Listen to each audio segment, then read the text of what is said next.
जय हिंद मित्रांनो, महाराष्ट्र लोकसेवा आयोगाची जी MPSCची कंबाईनची परीक्षा आहे ग्रुप बीची, तर त्याचा अभ्यासक्रम जो आहे मेन्सचा आपल्याला तो अभ्यासक्रम बघायचा आहे। पूर्व परीक्षेचा अभ्यासक्रम काय एकदम शॉर्टमध्ये देण्यात आलेला आहे आणि त्या अभ्यासक्रमाची वाटल्यास जी PDF जी आहे ती एज्युकेट टू इंडिया ग्रुपचं टेलिग्राम चॅनल आहे त्याच्यावरती मी शेअर करेनच। त्यातपूर्वी एज्युकेट टू इंडिया ग्रुपचं मोबाईल ॲप्लिकेशन पण डाउनलोड करा। त्याच्यावरती नंबर ऑफ कोर्सेस आहेत की जे MPSC आणि UPSCशी ओरिएंटेड आहे, त्याची पण लिंक खाली डिस्क्रिप्शन बॉक्समध्ये दिलेली आहे, तर तुम्ही डाउनलोड करू शकता। तर चला आपण महाराष्ट्र लोकसेवा आयोग जो आहे याची नॉन गॅझेटेड सर्व्हिस जी असणार आहे ग्रुप बी आपण म्हणतो गट ब ची, तर त्याच्यामध्ये मेन्सचा जो अभ्यासक्रम असणार आहे तो अभ्यासक्रम आपल्याला थोडा डिस्क्रिप्टिव्हली बघायचा या व्हिडिओच्या माध्यमातून। आता हा नवीन अभ्यासक्रम देण्यात आलेला आहे आयोगाच्या मार्फत। याच्या अगोदर वेगळा अभ्यासक्रम होता। आता असिस्टंटची परीक्षा असेल, त्याचबरोबर STIची असेल, PSIची असेल, प्रत्येकाचा अभ्यासक्रम वेगवेगळा होता। बट आता काय करण्यात आलेलं आहे की थोडा सिलेबस पॅटर्न जो आहे तो चेंज करण्यात येऊन आत्ताच्या घडीला अभ्यासक्रम जो आहे तो थोडा एकत्रित करण्यात आलेला आहे। तर त्या अभ्यासक्रमावरती आपण थोडं बघू। आता परीक्षेची योजना कशी असणार आहे बघा। आता या परीक्षेच्या योजनेमध्ये काय काय देण्यात आलेलं आहे थोडं आपण समजून घेऊ की इथं 2 प्रश्नपत्रिका असणार आहेत। म्हणजे प्रश्नपत्रिकांची संख्या किती असणार आहे? 2 असणार आहे। पेपर क्रमांक 1 जो असणार आहे तो 200 मार्काचा असणार आहे आणि पेपर क्रमांक 2 जो असणार आहे तो 200 मार्काचा असणार आहे।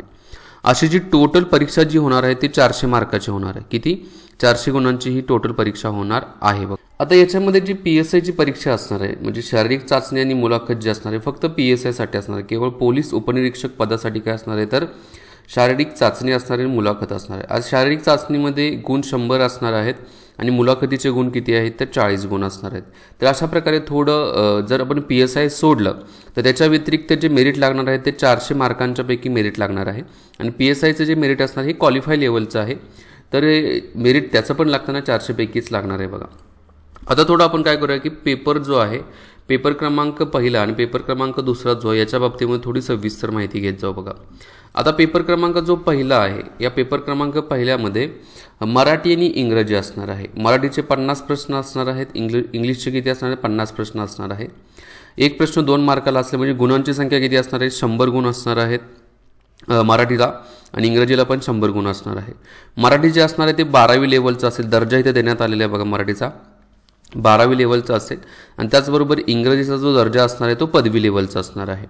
मराठीचं माध्यम म्हणजे भाषा कुठली असणार आहे मराठीमधूनच असू शकते आणि त्याचबरोबर इंग्रजी जे आहे ते इंग्लिशमध्ये असणार आहे। म्हणजे जे प्रश्नांची भाषा जी असणार आहे ती मराठीच्या प्रश्नांची मराठीमध्ये असणार आहे आणि इंग्रजीच्या प्रश्नांची इंग्रजीमध्ये असणार आहे। एकूण जो कार्यकाळ असणार परीक्षेचा त्या पेपर फर्स्टचा जो 1 तासामध्ये काय असणार आहे तर हा परीक्षेचा कार्यकाळ असणार आहे। 1 तासामध्ये तुम्हाला 100 काय करायचे प्रश्न सोडवायचे आहेत। एक प्रश्न 2 मार्काला असणार आहे आणि वस्तुनिष्ठ बहुपर्यायी म्हणजे काय की ऑब्जेक्टिव्ह पद्धतीने काय घेतली जाणार तर ही परीक्षा घेतली जाणार आहे बघा। सेम जसं मराठी इंग्रजीच्या बाबतीमध्ये आहे तसा पेपर सेकंड जो आहे हा पेपर सेकंड पण काय करायचा आहे तर याच्यामध्ये सामान्य अध्ययन आणि बुद्धिमत्ता चाचणीचे प्रश्न असणार आहेत। आता याचा सिलेबस जो आहे तो डिस्क्रिप्टिव्हली आपण खाली बघायचा आहे, त्यामुळे व्हिडिओ शेवटपर्यंत बघा। आता सामान्य अध्ययन आणि बुद्धिमत्ता चाचणीचे धोरण किती असणार आहे तर 100 प्रश्न असणार आहेत। एक प्रश्न 2 मार्काला असेल म्हणजे 200 मार्काचे काय असणार आहे तर इथं पेपर सेकंड असणार आहे। परीक्षेचा जो दर्जा असणार आहे तो पदवी लेवलचा असणार। याच्यामध्ये मराठी आणि इंग्रजी या दोन्ही भाषेमध्ये तुम्हाला प्रश्न काय भेटतील तर पाहायला भेटतील बघा। म्हणजे जो प्रश्न असेल ऑब्जेक्टिव्ह तो मराठीमध्ये पण असेल आणि इंग्रजीमध्ये पण असेल। परीक्षेचा कालावधी जो असणार आहे तो 1 तासाचा कालावधी असणार आहे आणि वस्तुनिष्ठ बहुपर्यायी म्हणजेच काय असणार आहे तर इथं ऑब्जेक्टिव्ह पद्धतीने परीक्षा घेतली जाणार आहे बघा। आता याच्यानंतर नकारात्मक गुणांचा एक मुद्दा येतो। आता नकारात्मक गुण म्हणजे काय, प्रत्येक चुकीच्या उत्तराकरता 25% किंवा 1/4 एवढे गुण एकूण गुणांमधून वजा किंवा कमी करण्यात येतील बघा। आता 25% गुण किंवा एकूण गुणांमधील 25% 1/4 वजा केले जातील। म्हणजे समजा तुमचे 4 प्रश्न चुकलेले आहेत तर 4 प्रश्न चुकले असतील, जे बरोबर आलेले म्हणजे उत्तरांच्या प्रश्नांची जी संख्या आहे त्याच्यातून एक प्रश्न जो आहे तो वजा केला जाणार आहे। कारण इथं काय 25% आपण घेतलं, 25%चे 4 घेतले तर किती 100%, म्हणजे एक प्रश्न वजा केला जाणार की जो बरोबर आलेला असेल। आता याचं उदाहरण घ्यायचं म्हटलं तर समजा मी काय केलेलं आहे तर मी 100 प्रश्न 100च्या 100 सोडवलेले आहेत। 100 पैकी माझे किती बरोबर आले समजा 80 बरोबर आलेले असतील। एक उदाहरण घेतो मी, माझे 80 बरोबर आलेले असतील आणि माझे 20 चुकलेले असतील, 20 रॉंग असतील। तर 20 रॉंग असतील तर माझे काय करायचे आहे तर 80ला म्हणजे 4 प्रश्न चुकले असतील तर बरोबर आले त्याच्यामधला 1 वजा होणार आहे। मग समजा माझे 20 चुकले असतील तर बरोबर आले त्याच्यामध्ये किती वजा होणार आहे तर 5 वजा होणार आहेत. 4 5 20 ना, 5 वजा होणार म्हणजे मला इथं किती मार्क्स पडले तर मला इथं 75 मार्क्स पडले असं मी म्हणणार आहे. याचा अर्थ काय आहे की जे बरोबर आलेले आहेत त्याच्यातून 1 वजा केला जातो ज्यावेळी तुमचे 4 प्रश्न चुकलेले असतात. ते याच्या आधारावरती आपल्याला समजत आहे. दुसरा मुद्दा इथं देण्यात आलेला आहे बघा, एखाद्या प्रश्नांची एकापेक्षा अधिक उत्तरे दिली असल्यास अथवा ज्या विद्यार्थ्याने उत्तरपत्रिकेत पूर्ण वर्तुळ चिन्हांकित केले नसेल अशा प्रश्नांचे उत्तर चुकीचे समजण्यात येऊन त्या प्रश्नाच्या उत्तराकरता 25% किंवा 1/4 म्हणजे वरचं निगेटिव्ह मार्किंगचा वापर केला जाऊ शकतो. आता येथे सांगायचा प्रश्न म्हणजे मुद्दा काय बघा, समजा मी एकाच प्रश्नामध्ये 4 गोल असतात, 4 पैकी 2ला गोल केला असेल तर हा माझा प्रश्न चुकलेला आहे आणि त्याचं निगेटिव्ह मार्किंगमध्ये काउंट केलं जातं. किंवा गोल पूर्ण करायचा असतो पण मी असा अर्धवट गोल केला असेल किंवा एवढाच असा गोल केला असेल तर त्यावेळेला पण तो प्रश्न जो आहे तो चुकीचा समजला जातो आणि त्यावेळेला मला निगेटिव्ह म्हणजे तिथं तो चुकीचा प्रश्न असं सांगितलं जातं, निगेटिव्ह मार्किंगमध्ये त्याला काउंट केलं जातं. आता मुद्दा येतो की वरीलप्रमाणे कार्यपद्धतीचा अवलंब करताना एकूण अंतिम गुणांची बेरीज अपूर्णांकात जरी आली म्हणजे 0.25 अशी जरी आली म्हणजे मला किती 70.25 पडलेले आहे तर अपूर्णांकामध्ये आहे तशीच ठेवली जाते. कारण मेरिट लागत असताना अपूर्णांकामध्ये जरी फरक असला तरी मेरिट त्याच्या पद्धतीने लागतं. काही विद्यार्थ्यांचं 0.25 पण काय झालेलं आहे तर म्हणजे सिलेक्शन झालेलं नाही आहे तर 0.25 जरी असलं तरी तसंच ठेवलं जातं बघा. आता समजा एखाद्या प्रश्नाचं उत्तर तुम्ही दिलं नसेल तर त्यावेळेला तिथं तुमची नकारात्मक गुणपद्धतीचा वापर केला जात नाही. म्हणजे तुम्ही प्रश्न सोडून दिला असेल तर तिथं कुठल्याही पद्धतीचा वापर केला जात नाही आहे बघा. ठीक आहे. आता अभ्यासक्रम आपण बघू, एक्झॅक्टली अभ्यासक्रम काय देण्यात आलेला आहे बघा. ओके, पहिला पेपर जो आहे पेपर फर्स्ट जो आहे हा मराठी इंग्रजी या विषयांमध्ये खालील घटकांचा उपघटकांचा समावेश करण्यात आलेला आहे. आता मराठीमध्ये जे आपण बघितलं की किती प्रश्न असतात 50 प्रश्न असतात 100 गुणांच्यासाठी असतात. इंग्लिशमध्ये पण 50 प्रश्न असतात 100 गुणांच्यासाठी असतात. असा हा पेपर कितीचा असतो तर हा पेपर पहिला 200 मार्कांचा असतो. आता मराठीमध्ये काय येतं बघा, सर्वसामान्य शब्दसंग्रह हा पहिला टॉपिक म्हणेल मी. त्याच्यानंतर वाक्यप्रचार पण विचारले जातात हा दुसरा टॉपिक आहे. त्याच्यानंतर व्याकरण असेल, व्याकरणावरती पण प्रश्न विचारला जातो हा तिसरा टॉपिक असेल. त्याच्यानंतर म्हणीवरती प्रश्न विचारले जातात हा चौथा टॉपिक आहे. आणि नंतर वाक्यप्रचार जे आहे वाक्यरचना इथं दिलेली आहे, कशा प्रकारे वाक्यांची रचना होते, संधी असेल, त्याचबरोबर भरपूर असे मुद्दे येतात बघा. तर ते वाक्यरचनेमध्ये येतात म्हणजे अक्षर, शब्द, वाक्य, संधी असतील कशा प्रकारे तयार झालेले आहेत. व्याकरण वेगवेगळ्या प्रकारचे व्याकरणच आपले जे मराठीमधलं असेल ते, म्हणी असतील, म्हणींचा अर्थ असेल, वाक्यप्रचार असेल. तर अशा प्रकारे एकूण 5 टॉपिक विचारात घेतले तर मराठीमधल्या 5 टॉपिकवरती यांचा अर्थ आणि उपयोग तसेच उतार्यांच्यावरती पण काय केले जातात तर प्रश्न विचारले जातात. म्हणजे टोटल मराठीमधील उपघटक विचारले तर 6 उपघटकांच्यावरती काय केलं जातं तर प्रश्न विचारले जातात बघा. सेम इंग्रजीमध्ये पण तसंच आहे. कॉमन व्होकॅब्युलरी जर असेल म्हणजे शब्दसंग्रहावरती प्रश्न विचारला जातो. सेंटेन्सचं स्ट्रक्चर कसं तयार झालेलं असेल, कर्ता, कर्म, क्रियापद वगैरे आपण म्हणतो ते जे आहेत ते. जर ग्रामरमध्ये येतात तर टेन्स वगैरे येत असेल, use of Adams and phrases जे असतील ते पण याच्यामध्ये येतात. त्याचबरोबर देअर मिनिंग्स अँड कॉम्प्रिहेन्शन म्हणजे त्याचा अर्थ काय आहे आणि कॉम्प्रिहेन्शन जे पॅसेज वगैरे दिले जातात तर ते पण इंग्रजीमध्ये विचारले जातात. इथे पण आपण विचार केला तर किती होत आहेत बघा, टोटली 6 टॉपिक महत्त्वाचे इंग्रजीमध्ये होत आहेत बघा, 6. ठीक आहे, इथंपर्यंत क्लिअर झालं. पेपर फर्स्टच्या बाबतीमध्ये झालेला आहे. आता याच्यासाठी रेफरन्स बुक वापरायचं म्हटलं तर याच्यासाठी तुम्ही मोरा वाळंबे सरांचं पुस्तक वापरू शकता आणि इंग्रजीसाठी बाळासाहेब शिंदेंचं पुस्तक वापरू शकता तुम्ही. ठीक आहे, हे दोन्ही पुस्तकं पण लक्षात ठेवा. त्यामुळे तुमच्या एक कन्फर्म म्हणजे आहे एकच पुस्तक वापरा पण अगेन अँड अगेन त्याची रिव्हिजन करा. आणि याच्यामध्ये आणखी एक बघा की प्रिव्हियस इयर क्वेश्चन पेपर जे आहे PYQ जे आहे या PYQ वरती पण काय करा तो थोडा भर द्या तुम्ही. आता पेपर सेकंड जो आहे सामान्य क्षमता चाचणी या विषयामधील खाली दिलेले घटक आणि उपघटकांचा समावेश आहे. आता सामान्य क्षमता चाचणीमध्ये कुठले कुठले येतात बघा. पहिला जो आहे तो सामान्य बुद्धिमापन आणि आकलन देण्यात आलेलं आहे. आता याच्यामध्ये बुद्धिमापन पण येत आहे, आकलन पण येत आहे. म्हणजेच आपण जे रिझनिंगचे नंबर ऑफ एक्झाम्पल्स असतील आणि त्याचबरोबर काही प्रमाणामध्ये आकलनचे जे एक्झाम्पल्स असतील तर हे पण दिले जातील. हे प्रश्न भरपूर प्रमाणामध्ये विचारले पण जातील. त्यामुळे आपल्याला काय करायचं आहे तर थोडं रिझनिंगवरती फोकस करायचं आहे. त्याचबरोबर कॉम्प्रिहेन्शन जे असेल त्याच्यावरती पण फोकस करायचं आहे. उमेदवार किती लवकर आणि अचूकपणे विचार करू शकतो हे आजमावण्यासाठीचे काय तर हे प्रश्न आहे. पुन्हा एकदा याच्यासाठी तुम्ही PYQ काय करू शकता तर बघू शकता आणि PYQच्या आधारावरती तुमच्या लक्षात येईल की कोणत्या मुद्द्यांच्यावरती प्रश्न जास्तीत जास्त विचारलेले आहेत व त्याची काय करू शकता तुम्ही अगेन अँड अगेन रिव्हिजन करू शकता. त्याच्यानंतर पेपर दुसऱ्यामधला सेकंड नंबरचा जो मी विषय म्हणेल तो आहे चालू घडामोडी. जागतिक तसेच महाराष्ट्रासह भारतातील चालू घडामोडी असतील, महाराष्ट्राचे चालू घडामोडी असतील, इंडियाच्या चालू घडामोडी असतील आणि त्याचबरोबर वर्ल्डच्या चालू घडामोडी असतील, वर्ल्ड करंट अफेअर असेल. तर या सगळ्या करंट अफेअरला काय करायचं आहे तुम्हाला बघायचं आहे. याच्यासाठी तुम्ही एक करू शकता, एक मंथली मॅगझिन घेऊ शकता किंवा जे काही डेली ॲनालिसिस असेल न्यूजपेपरचं ते पण तुम्ही बघू शकता. पण एक मंथली मॅगझिन तरी नक्कीच बघा आणि त्याचबरोबर डेली न्यूजपेपरचं रीडिंग असणं गरजेचं आहे. त्या आधारावरती शब्दसंग्रह पण तुमचा वाढणार आहे. तर मंथली मॅगझिन तुम्ही बघू शकता. नंबर ऑफ मॅगझिन्स आहेत त्याच्यापैकी एक कुठलंही चूज करू शकता तुम्ही. त्याच्यानंतर एक आहे बघा अंकगणित आणि सांख्यिकी, याच्यावरती पण म्हणजे मॅथ्स आणि रिझनिंग हे दोन्ही जे आहेत हे याच्यामध्ये येत आहेत बघा. मॅथ्स आणि रिझनिंग हे दोन्ही काय येत आहेत तर याच्यामध्ये येत आहेत. कुठं सामान्य बुद्धिमापन असेल, त्याचबरोबर अंकगणित सांख्यिकी असेल याच्यामध्ये येत आहे. त्यामुळे आपल्याला याच्यावरती पूर्णपणे फोकस देऊन क्लिअरली करायचे आहेत. यासाठी तुम्ही काय करू शकता, यांचं RS अग्रवालांचं पुस्तक आहे. बट ते करण्यापूर्वी काय करायचं, पाठीमागच्या PYQमध्ये कशाच्या आधारावरती प्रश्न विचारलेले जे आहेत ना त्याला थोडं काय करायचं तुम्ही चेक करायचं, तुम्हाला त्याची उत्तरं भेटून जातील. त्याच्यानंतरचं नेक्स्ट जे आहे ते माहितीचा अधिकार अधिनियम जो आहे तो 2005चा जो अपडेट करण्यात आलेला आहे तो बघायचा आहे. आणि महाराष्ट्र लोकसेवा आयोगाचा जो महाराष्ट्र लोकसेवा हक्क अधिनियम जो आहे 2015चा हे का तुम्हाला याच्यावरती म्हणजे इंटरनेटवरती हे सहज मिळून जाईल त्याच्या PDF. तर त्या PDF काय करू शकता तर तुम्ही डाउनलोड करून त्या रीड करा व्यवस्थित. आता ॲक्च्युली विषयांचा गाभा चालू होते म्हणजे ॲक्च्युली राज्यशास्त्र अर्थशास्त्र जे विषय आहेत त्याचा गाभा चालू होते. राज्यशास्त्रासाठी ऑलरेडी माझे लेक्चर सिरीज आहे. विजय कदम पॉलिटी जरी सर्च मारलं यूट्यूबला तर तुम्हाला नंबर ऑफ लेक्चर्स माझे पाहायला भेटतील. तर ते लेक्चर्स तुम्ही बघू शकता. त्याच्यामध्ये नंबर ऑफ कन्सेप्ट जे आहेत त्या तुमच्या काय होतील तर क्लिअर होतील. आणि ॲप्लिकेशनमध्ये पण कोर्सेस आता लॉन्च होणार आहे त्यामुळे ॲप्लिकेशन डाउनलोड करा, त्याच्यामध्ये पण तुम्हाला नंबर ऑफ कोर्सेस भेटून जातील. आता भारतीय संघ राज्य व्यवस्था असेल, त्याचबरोबर भारतीय राज्यघटना असेल, स्थानिक स्वराज्य संस्था असतील, कार्यकारी मंडळ असेल, न्यायमंडळ असेल आणि विधिमंडळ असेल. आता ह्याच्यामध्ये संपूर्ण तुमचं राज्यशास्त्र कव्हरच झालेलं आहे बघा. आता ह्याच्यामध्ये काय काय सांगितलेलं आहे आपल्याला डिस्क्रिप्टिव्ह, थोडी व्हिडिओ मोठी होऊ शकते पण डिस्क्रिप्टिव्ह आपल्याला काय करायचं आहे तर अभ्यासक्रम बघायचा.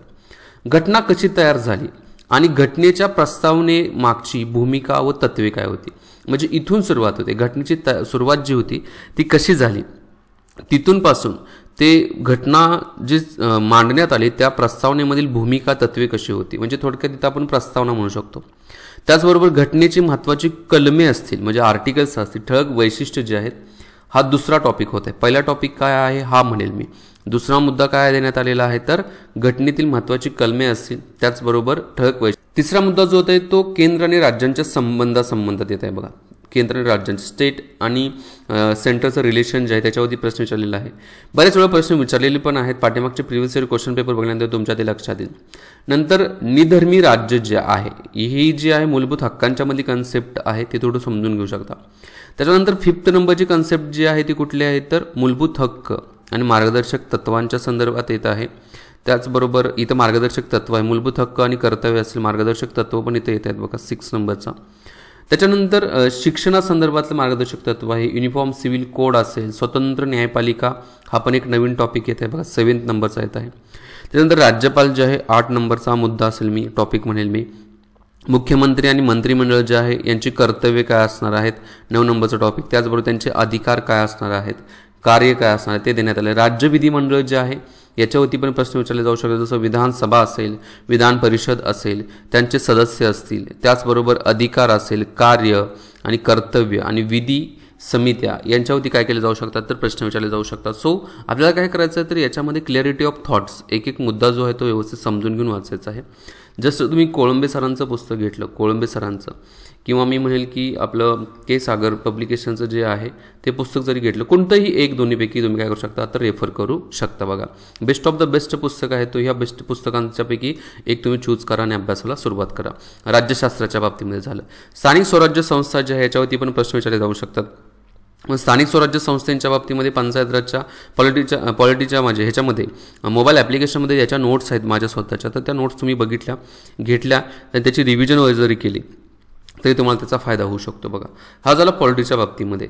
नेक्स्ट जो विषय जो आहे तो जॉग्राफी आहे बघा, जिओग्राफी. आता जॉग्राफीच्या बाबतीमध्ये काय सांगितले, भारताचा आणि महाराष्ट्राचा भूगोल आहे. आता भारताचा आणि महाराष्ट्राच्या भूगोलमध्ये काय की महाराष्ट्राच्या आणि भारताचा प्राकृतिक भूगोल आपण विचारात घेतला. आता प्राकृतिक म्हणजे काय, फिजिकल जॉग्राफी, कशा प्रकारे भारताची निर्मिती म्हणजे भारताची फिजिकल जॉग्राफीची निर्मिती झाली, समुद्राची निर्मिती कशा झाली, त्याचबरोबर त्याच्यामध्ये कोणत्या कोणत्या प्रकारची भूरुपेज वगैरे असतील ते देण्यात येतात, भूकंप वगैरे असतील, सगळ्या गोष्टी ज्या आहेत ते याच्यामध्ये तुम्हाला पाहायला भेटतील बघा. त्याच्यानंतर आहे भूगोल, म्हणजे याचा प्राकृतिक भूगोल असेल. नंतर मुख्य प्राकृतिक म्हणजे फिजिओग्राफिक विभाग कुठले कुठले आहेत, प्राकृतिक विभाग जे आहे त्याच्यावरती प्रश्न विचारला जाऊ शकतो. त्याच्यानंतर जे आहे ते हवामानशास्त्र, क्लायमेटॉलॉजीवरती प्रश्न विचारले जाऊ शकतात. मग याच्यामध्ये महाराष्ट्राचा असेल, त्याचबरोबर भारताचा भूगोल असेल, याच्यामधील क्लायमेटॉलॉजी कशी असेल. त्याच्यानंतर पर्जन्यमान आणि तापमान कशा प्रकारचं आहे त्याच्यावरती पण प्रश्न विचारले जातात बघा. त्यामुळे याला थोडं प्रिव्हियस इयर क्वेश्चन पेपरला काय करू शकता तुम्ही चेक करू शकता. पर्जन्यातील विभागवार बदल जे आहेत ते पण विचारले जाऊ शकतात. नंतर नद्यांच्यावरती भरपूर प्रश्न विचारतात, त्यामुळे नद्या करायच्या आहेत. भारतातील महत्त्वाच्या नद्या असतील, त्याचबरोबर महाराष्ट्रातील महत्त्वाच्या नद्या असतील, पर्वत असतील, पठार रांगा असतील, त्याचबरोबर विविध भूरूपे असतील.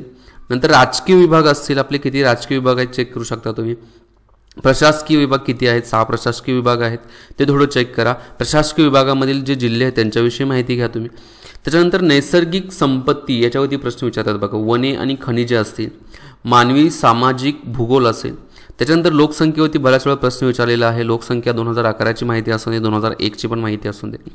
लोकसंख्येचे स्थानांतर असेल, मायग्रेशन ऑफ द पॉप्युलेशन, त्यांचे उगम जे कुठून झालेले, सोर्स कुठला आहे ते पण माहिती असू दे. नंतर डेस्टिनेशन आणि त्याचे परिणाम काय होतात हे पण माहिती असणं गरजेचं आहे, तो याचा पण अभ्यास करा. ग्रामीण वस्त्या असतील, तांडे असतील, झोपडपट्ट्या आणि त्यांचे प्रश्न असतील, हे सगळे मुद्दे जे आहेत ते जॉग्राफीमध्ये येतात बघा. जॉग्राफीमध्ये नंबर ऑफ पुस्तकं आहेत, त्याच्यामध्ये सगळ्यात बेस्ट मी म्हणेल की NCERT जे आहे हा NCERT बेस्ट सोर्स आहे याच्यामध्ये. आणि महाराष्ट्राचा भूगोल जर विचारात घेतला तर यांचं पुस्तक जे आहे सौदींचं पुस्तक जे आहे हे तुम्ही वापरू शकता. या दोन्हींच्यामध्ये NCERT आणि सौदींच्या पुस्तकामध्ये संपूर्ण भूगोल कव्हर होत आहे. NCERT जो आहे भारताचा NCERT जो आहे याचा ऑलरेडी एक काय आहे तर माझा कोर्स आहे, तुम्ही काय करू शकता तो परचेस करू शकता. ॲप्लिकेशनमध्ये देण्यात आलेली आहे, लिंक खाली दिलेली आहे एज्युकेट टू इंडिया ग्रुप ॲप्लिकेशनची. याच्यानंतर नवीन टॉपिक ॲड केलेले आहे बघा जॉग्राफीमध्येच पर्यावरणाचा.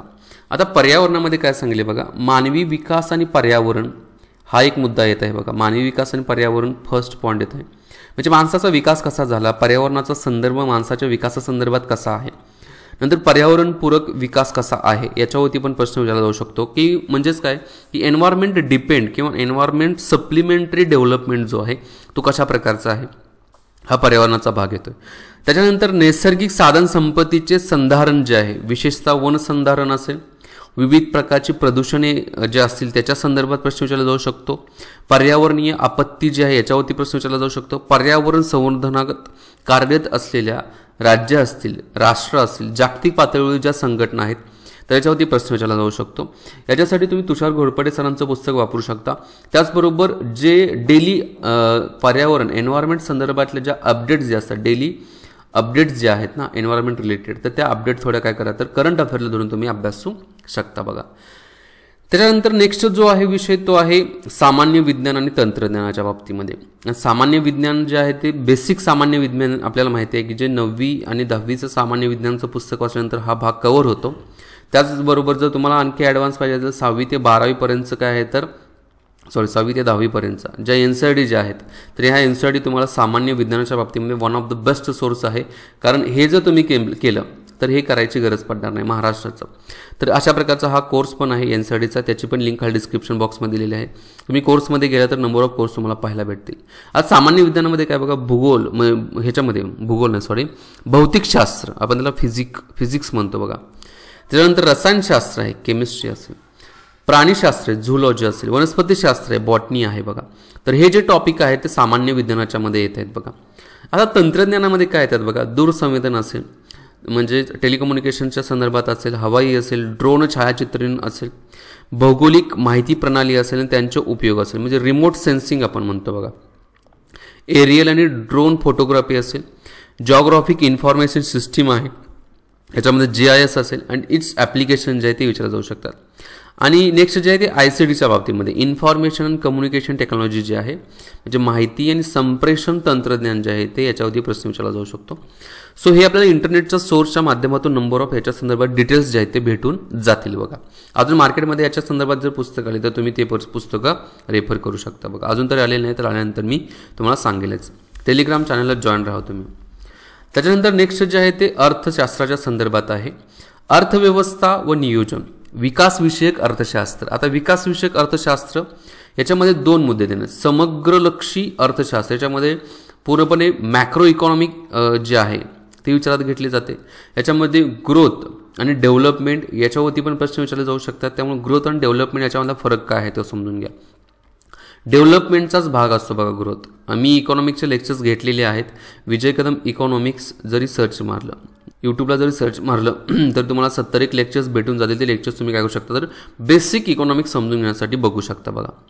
एज्युकेट टू इंडिया ग्रुपवरती पाहायला भेटतील. भारतातील अर्थव्यवस्था जी आहे, आता याच्यामध्ये भारतीय अर्थव्यवस्था आणि भारतीय अर्थव्यवस्थेची आव्हानं असतील आणि आर्थिक सुधारणा असेल, हा एक मुद्दा येत आहे बघा.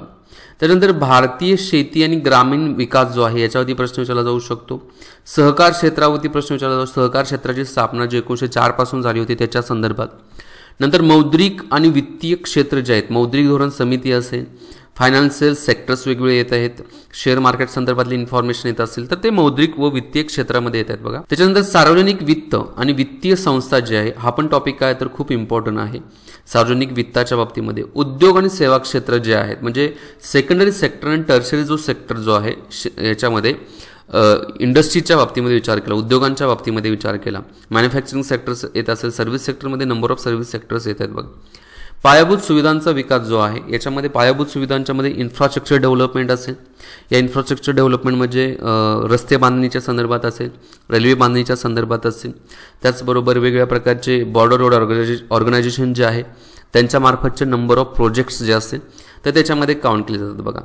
नंतर आंतरराष्ट्रीय व्यापार आणि भांडवल हा एक मुद्दा काय तर इम्पॉर्टंट येतो बघा. इंटरनॅशनल व्यापारामध्ये नंबर ऑफ पॉईंट्स येतात बघा. बॅलन्स ऑफ ट्रेड असेल, बॅलन्स ऑफ पेमेंट असेल, त्याच्यानंतर करंट अकाउंट डिफिसाइट असेल. तर या नंबर ऑफ कन्सेप्ट जे आहेत ना ते आंतरराष्ट्रीय व्यापार आणि भांडवलमध्ये येत आहेत बघा.